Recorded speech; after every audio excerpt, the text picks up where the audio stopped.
I just wanted to do this video right quick. It was on my mind from all the stuff I've been reading before I start working on my hair. So, let me just tell you a little secret.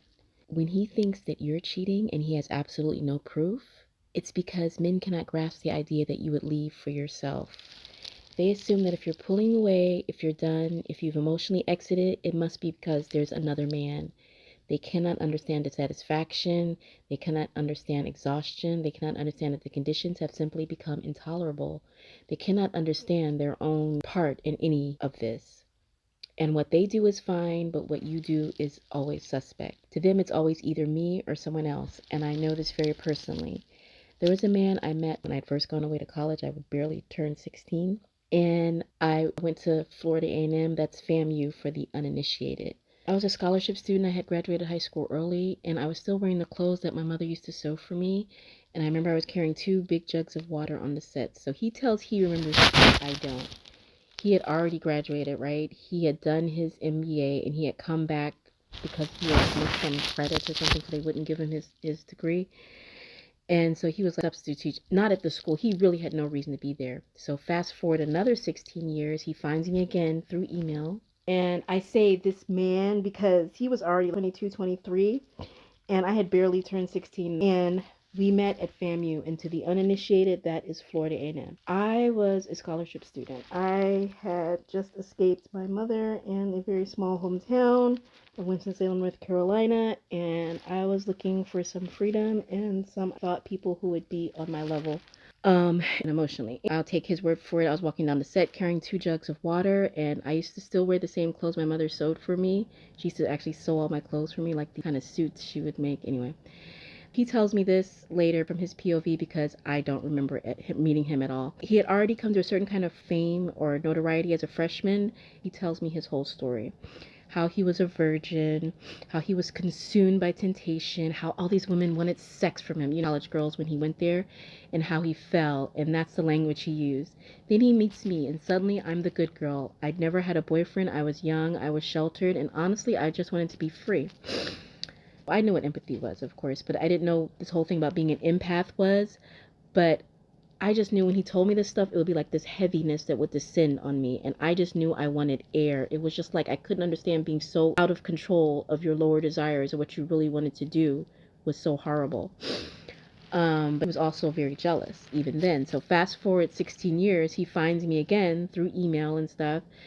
We weren't on social media like that back in the day. I was on Facebook, but anyway, by this time he's married and I've been married. I'm separate. We have kids, but I'm separated. I'm Islamically divorced. And then the last time when he got with me, she decided to go off and have an affair. And about that. And I was dragged to Detroit. So the expectation was I would prove myself. I would audition. And if I was good enough, then he would finally choose only me. And this is the point. Men cannot comprehend that you leave just because you leave. It's not always another man. Now, yes, women also struggle with being alone. A lot of people don't leave unless there's a trend, a safety net, or someone lined up. But the idea that a woman would leave simply because the conditions are intolerable, without cheating, without replacing, without auditioning, that just seems like inconceivable. And that's why they accuse you, because if you're not choosing them, they assume you must be choosing somebody else. The same man who didn't even handle it himself, when my car broke down, I called a tow truck driver and I called him, and he got mad because I called another man. These people are on such a low level that they cannot quite understand that you have to call someone to help tow the car. He had no plans of towing the car. He had no means of towing the car. I told him I called the man, but the man just, a message. But since this man actually had integrity and care, he just came out as soon as he got the message. It came out to try to help me because he knew that my dog was stranded.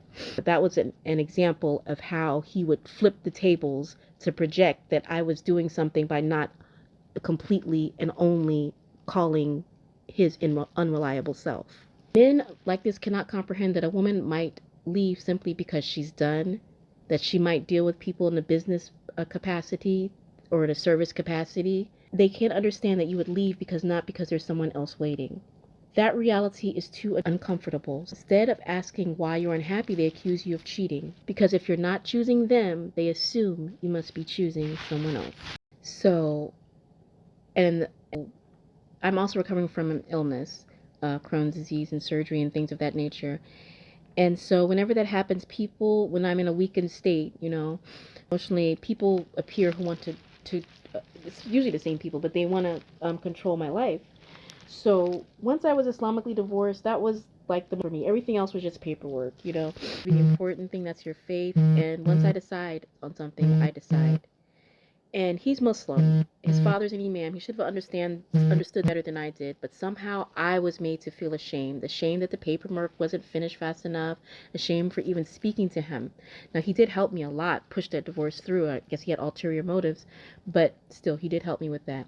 Even though he's the one who found me, even though he emailed me, and the very first email, which I still have to this day, said, "I got married. We have 3 children.